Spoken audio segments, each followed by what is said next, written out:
हाँ, तो बेटा आपको होम साइंस हम बता रहे थे, तो होम साइंस में हम आपको बता चुके हैं जो आपका पहला अध्याय चल रहा है। पहले अध्याय में 2 टॉपिकों के रूप में हमने आपको पारिवारिक बजट का महत्व बताया। अब इसमें नेक्स्ट टॉपिक है पारिवारिक बजट बनाने के सिद्धांत। तो बेटा पारिवारिक बजट जो बनाना होता है उसके लिए सिद्धांत बहुत ज़रूरी हैं। तो बेटा जो आप अपनी रफ कॉपी लेके बैठे हैं उसमें आप नोट कीजिए। पारिवारिक बजट बनाने के जो सिद्धांत हैं वो निम्नलिखित हैं। नंबर 1, आय का अनुमान, क्योंकि पारिवारिक बजट बनाने के लिए आय का अनुमान होना जरूरी है। नंबर 2, आवश्यकता को तीव्रता के क्रम में वर्गीकृत करना।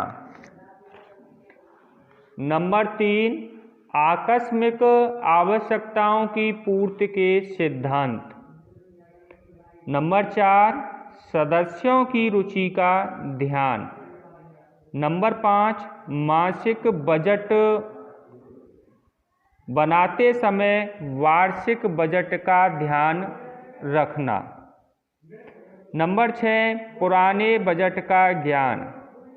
नंबर 7, शिक्षा व मनोरंजन। नंबर 8, बचत। नंबर 9, बजट में लचीलेपन की व्यवस्था।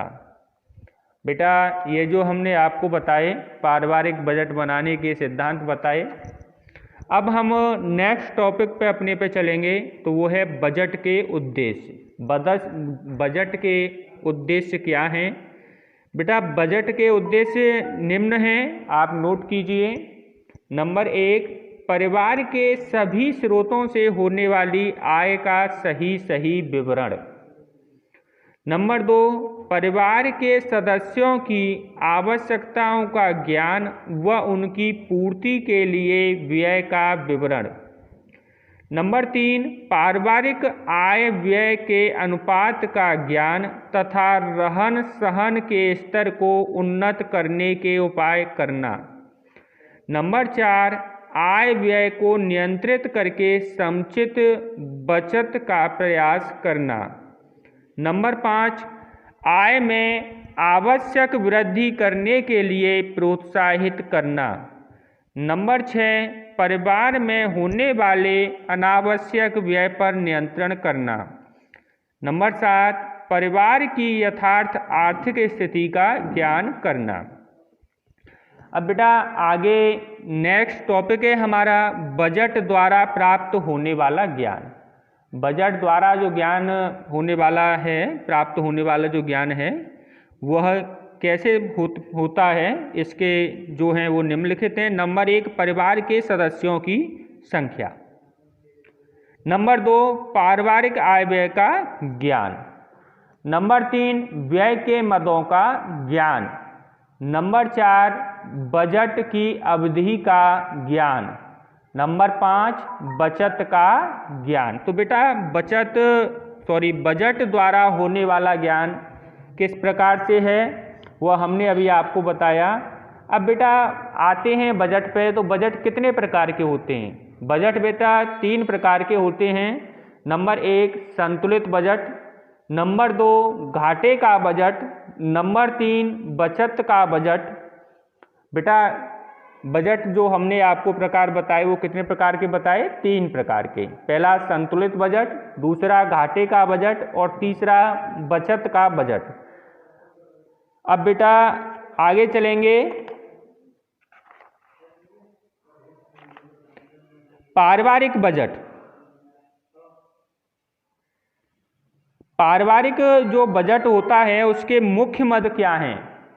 तो बेटा पारिवारिक बजट के मुख्य मद जो हैं वो निम्नलिखित हैं। नंबर 1, भोजन।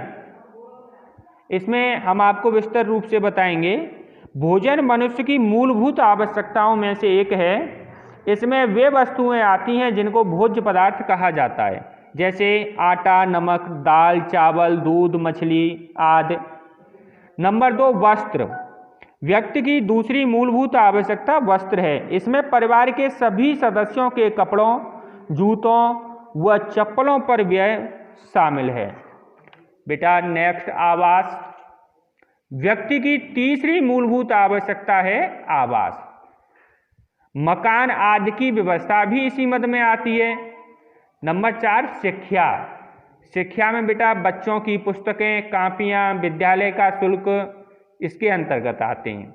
नंबर 5 स्वास्थ्य संबंधी व्यय। परिवार में सदस्यों के बीमार होने पर उनकी चिकित्सा पर किया गया व्यय इसमें सम्मिलित किया जाता है। बेटा नंबर 6 है आपका व्यक्तिगत व्यय। व्यक्तिगत व्यय मतलब चिकित्सा, मनोरंजन, स्कूटर, मोटरसाइकिल, पान, सिगरेट, ये जो जितने भर आते हैं आदमी के व्यक्तिगत व्यय के अंतर्गत आते हैं। नंबर 7 है अन्य व्यय। अन्य व्यय में जैसे जल का कर है, हमारा गृह कर है, विद्युत कर है, ये सब अन्य कर के अंतर्गत आते हैं। तो बेटा अभी हमने आपको जो बताया वो बताई पारिवारिक बजट के मुख्य बजट। आगे हम चलेंगे अब जो नेक्स्ट टॉपिक है हमारा, उसमें है एंजल का नियम। एंजल का नियम, अब बेटा एंजल के नियम को हम आप अपनी किताब से अध्ययन कर लें और जो उसमें समझ में नहीं आए वो आप हमें बता दें। बेटा आगे जो हम बताएंगे आपको बजट बनाते समय ध्यान देने की जो वो हैं योग्य बातें हैं वो क्या क्या हैं। बजट बनाते समय आप किन किन बातों पर ध्यान रखेंगे। तो बेटा सबसे पहले अपने परिवार की अति आवश्यक, आरामदेह एवं विलासतापूर्ण वस्तुओं की सूची तैयार करें। नंबर 2 पारिवारिक बजट बनाते समय आय और व्यय का बारीकी से ध्यान रखें, क्योंकि जब हमें दोनों ही चीजों की जानकारी नहीं होगी तो हमारा संतुलन बिगड़ जाएगा। नंबर 3 पारिवारिक बजट में आय और व्यय का संतुलन होने के साथ साथ थोड़ी बहुत बचत का प्रावधान भी रखना चाहिए। ऐसा नहीं कि जितना आया उतना ही हमने खर्च कर दिया। नंबर 4 बजट बनाते समय परिवार के सदस्यों की रुचियों का भी ध्यान रखें। नंबर 5 परिवार की अनुकूल सामाजिक तथा आर्थिक परिस्थितियों पर भी ध्यान रखें। नंबर 6 बजट बनाते समय अंतिम रूप से इस ओर भी ध्यान दें कि इस बजट से परिवार के सदस्यों को अधिकतम सुख और संतुष्टि की अनुभूति हो सके। ये नहीं कि मतलब आप घर के मुखिया हो और आपने बजट इस प्रकार बना दिया कि 4 तो नाराज हैं इस बजट से और 4 खुश हैं, तो फिर आपस में मेल भाव नहीं हो पाएगा। अब बेटा आगे चलेंगे हम आपके लिए। देखो एक टॉपिक होता है हिसाब। जैसे हम हिसाब रखते हैं ना घर में, अब हिसाब रखने से हमें बताओ क्या लाभ हैं। तो देखो हिसाब रखने से जो लाभ हैं वो यह हैं कि घरेलू हिसाब रखने से इस बात का ज्ञान हमें होता है कि खर्च बजट के अनुसार हो रहा है या नहीं। अगर जब तक हम हिसाब नहीं रखेंगे तो हमें मालूम ही नहीं चलेगा कि खर्च कितना हो रहा है, आमदनी कितनी हो रही है। बेटा नंबर 2 यदि नौकर धोबी आदि को कोई अग्रिम राशि दी है तो उतनी काट कर देने का स्मरण रहता है।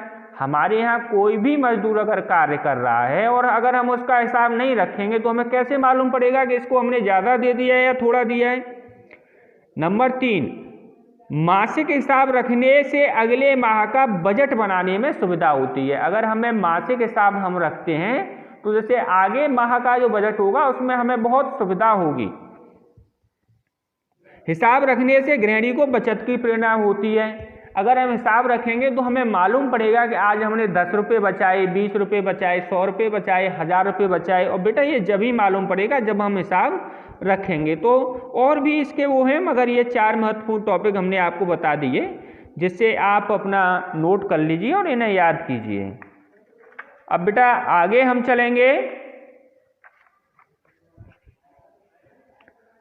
आपका जो फर्स्ट चैप्टर है वो फर्स्ट चैप्टर हमने तैयार कर दिया है आपका, और आप इस चैप्टर के पीछे क्वेश्चन आंसर दिए हैं। तो किताब में से आप इन क्वेश्चन आंसरों का अध्ययन करेंगे, यही आपका होमवर्क है। और इसी होमवर्क को आप हमें कल बताएंगे, दिखाएंगे। इस होमवर्क को तैयार करके आप हमें बताएंगे। तो बेटा आगे की नेक्स्ट वीडियो सेकंड चैप्टर है आपका, जिसे हम नेक्स्ट वीडियो में हम डालेंगे। और सेकंड चैप्टर का आपके का जो नाम है वो है आय व्यय और बचत। तो बेटा आपकी पढ़ाई की नियमित वीडियो विद्यालय द्वारा डाली जा रही हैं। अगर आपने विद्यालय का चैनल सब्सक्राइब नहीं किया हो तो आप उस चैनल को सब्सक्राइब कर लें।